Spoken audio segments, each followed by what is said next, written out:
When Canada began weighing major national infrastructure projects, Alberta made a move that changed the entire layout of the country's energy roof.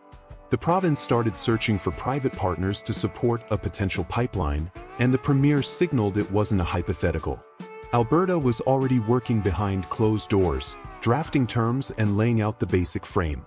In their view, leaving trillions in resource value untouched was like leaving half a roof unfinished. No other country would do it. Then came the surprise leak. Alberta had cut a deal with Germany, and Ottawa looked like it was hearing about it after the fact. The power dynamic shifted fast. Alberta had effectively climbed onto the national roof and declared itself the lead contractor on Canada's energy future.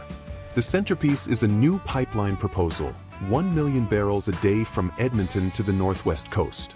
Alberta isn't waiting for a private firm to champion it. The province itself is stepping up as the proponent, committing $14 million to early design and planning. From Alberta's perspective, this is structural work, not politics. OPEC's long-term demand forecast supports it, and the province wants Ottawa to update its energy policy to match. This wasn't born in isolation. Alberta's past pipeline failures weren't caused by engineering flaws. They collapsed under regulatory delays and policy uncertainty, weak support beams that never held weight. Premier Smith's current strategy tries to rebuild the entire frame, start early, prove viability, secure a coastal outlet, and reach global buyers without relying on the slow crawl of federal approval. Germany entered the picture as a partner in need. With its own supply challenges, Berlin saw Alberta as a stable source of crude and future hydrogen exports. German officials began dealing directly with the province, signaling that they viewed Alberta as a strong enough pillar to negotiate with on its own. The Indigenous Opportunities Corporation is another major support beam. Alberta wants Indigenous equity built into the structure from the start, not consultation, actual ownership. This strengthens the project politically and legally. It also means opposition can't be framed as a simple province versus federal fight. Pipeline companies like Enbridge, South Bow, and Trans Mountain are providing technical guidance during the design phase. Their willingness to advise shows industry sees potential value, even if they're cautious. Alberta aims to file with the Federal Major Projects Office by spring 2026, which puts heavy pressure on Ottawa.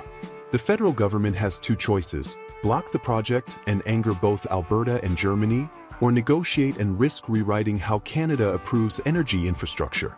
Ottawa is trying to walk a middle line, supporting some components, particularly environmental conditions and emissions requirements, without committing outright. The federal stance centers on linking the pipeline to carbon capture through the Pathways Alliance. It's a massive undertaking, both financially and technically. Alberta says the two pieces belong together because the pipeline would generate revenue to help fund Pathways.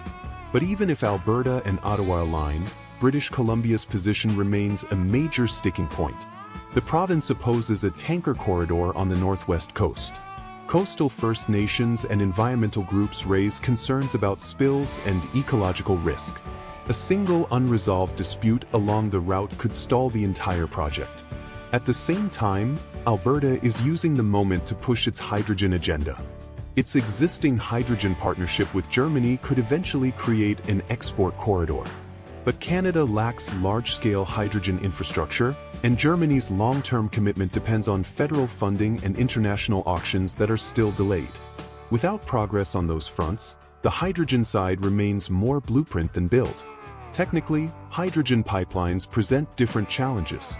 Costs vary by terrain and distance, and retrofitting oil infrastructure for hydrogen isn't always feasible. This is a long-term play that requires significant investment. Alberta's overall strategy is bold: take early risks, gather partners, prove feasibility, then hand the project to private builders when the foundation is set. It's a high-pressure approach, like doing a roof tear-off to expose the real structure underneath. If they get it right, Alberta could shift from a resource supplier to an international energy hub with Germany as a committed buyer and Indigenous communities as equity holders. But several vulnerabilities remain. Coastal opposition could create legal delays. Ottawa could slow approvals. Germany could hold back funding. Hydrogen economics could take longer than expected. Any of these pressure points could expose weaknesses in the plan. If the project succeeds, Alberta gains market power, global reach, and a more diversified role in Canada's economy. If it fails, the province risks political fallout, strained diplomatic ties, and billions in sunk planning costs.